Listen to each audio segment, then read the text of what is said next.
Gre za razstavo zgodnjih del Oskarja Kokoške, ki je obogatena z deli Jana Eltjena in Elze Kazimir Eltjen. Povezava je v tem, da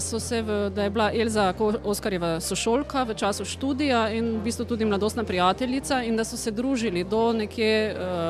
Prve svetovne vojne, ko sta živela z Janom še na Dunaju in Elza je potem stike vzdrževala s Kokoško še kasneje.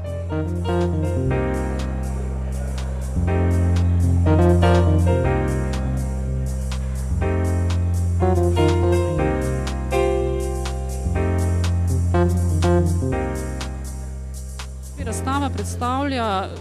ta zgodnji del